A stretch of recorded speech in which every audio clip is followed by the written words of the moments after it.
በወንጌል እንደተጻፈው ፋሲካውን የሚያከብሩበት ቀን ሲደርስ ጌታችን ኢየሱስ ክርስቶስ ጴጥሮስንና ዮሐንስን ሄዳችሁ ፋሲካን እንበላ ዘንድ አዘጋጁልን አላቸው። እነርሱም በየት እንድናዘጋጅልህ ትወዳለህ አሉት።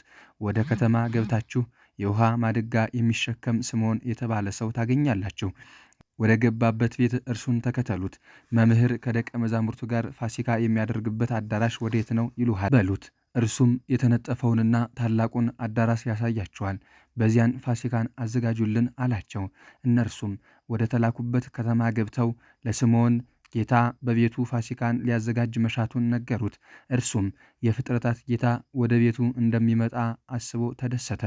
ወደ ሚስቱ አክሮሲናም ሄዶ ይህ አልዓዛርን ከሙታን ያስነሳ እኔንም ከኃጢአቴ ይቅር ይለኝ ያነጻኝም ዘንድ ከሐዋርያት ጋር በቤታችን ይመጣል አላት። እጅግም ተደሰተች። በዚህም ምሽት በአንደኛው ሰዓተ ሌሊት ሐሙስ ለአርብ ምሽት ጌታችን የደቀ መዛሙርቱን እግር አጥቧል። በሁለተኛው ሰዓተ ሌሊት ሥርዓተ ቁርባንን ሰራላቸው። ከሦስተኛውም ሰዓተ ሌሊት እስከ አምስተኛይቱ ሰዓተ ሌሊት ደቀ መዛሙርቱን ሲመክራቸው የመንፈስ ቅዱስንም መምጣት አብዝቶ ሲነግራቸው ዓይኖቹም ወደ ሰማይ አቀና። እርሱም ከአባቱ ጋር አንድ እንደሆነም ነገራቸው። ለብቻው ፈቀቅ ብሎ ወዙ እንደ ደም እስኪፈስ እየሰገደ ጸለየ። ወደ ደቀ መዛሙርቱ ተመለሰ። ተኝተው አገኛቸው፣ ቀሰቀሳቸውም። ጴጥሮስንም አንድ ሰዓት ያህል እንኳን ከኔ ጋር መተጋት አቃታችሁን? ወደ ፈተና እንዳትገቡ ትጉና ጸልዩ አለው። በስድስተኛው ሰዓተ ሌሊት ጌታችንም ከአብ ጋር ስላለው አንድነትና ክብር ለሐዋርያት ካስተማራቸው በኋላ ኢየሱስም ይህንን ተናግሮ አትክልት ወዳለበት ስፍራ ወደ ቄድሮስ ወንዝ ማዶ ከደቀ መዛሙርቱ ጋር ወጣ። ወንዙንም ተሻግሮ ያለውን ዛፍ አሳልፎ ወዳለው ዱር ገባ። ይሁዳም ይህችን ስፍራ ቀድሞ ጌታ ይወጣባት ስለነበር ያውቃት ነበርና ጭፍሮቹንና የካህናት አለቆቹን ፈሪሳውያንን፣ ሌሎች ፋና ጋሻ ጦርም የያዙትን አስከትሎ መጣ። በሉቃስ ወንጌል ምዕራፍ 22 ከቁጥር 48 እንደተጻፈው ጌታችንም ተነሱ እንሂድ፣ እነሆ አሳልፎ የሚሰጠኝ ቀርቧል አላቸው። ይሁዳም ወደ እርሱ ቀርቦ መምህር ሆይ ቸር ውለሃል፣ ሰላም ላንተ ይሁን ብሎ ሳመው።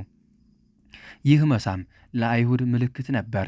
ምክንያቱም የጌታ መልክና የወንጌላዊው የዮሐንስ መልክ መሳሰልባቸው ስለነበርና እየለየላቸው ነበር። ጌታችንም የሰውን ልጅ በመሳም አሳልፈ ትሰጠዋለህን አለው። ጌታ ኢየሱስንም ከበው ያዙትና ወደ ሽማግሌዎችና አለቃ ቀያፋ ወዳለበት ወሰዱት። ጴጥሮስ ግን ከሩቅ ሆኖ ይከተለው ነበር። የነገሩንም ፍጻሜ ያዩ ዘንድ ከአንደኛው ቅጥር ግቢ ገብቶ ተቀመጠ። አይሁድም በክርስቶስ ላይ 2 የሐሰት ምስክሮችን አመጡ።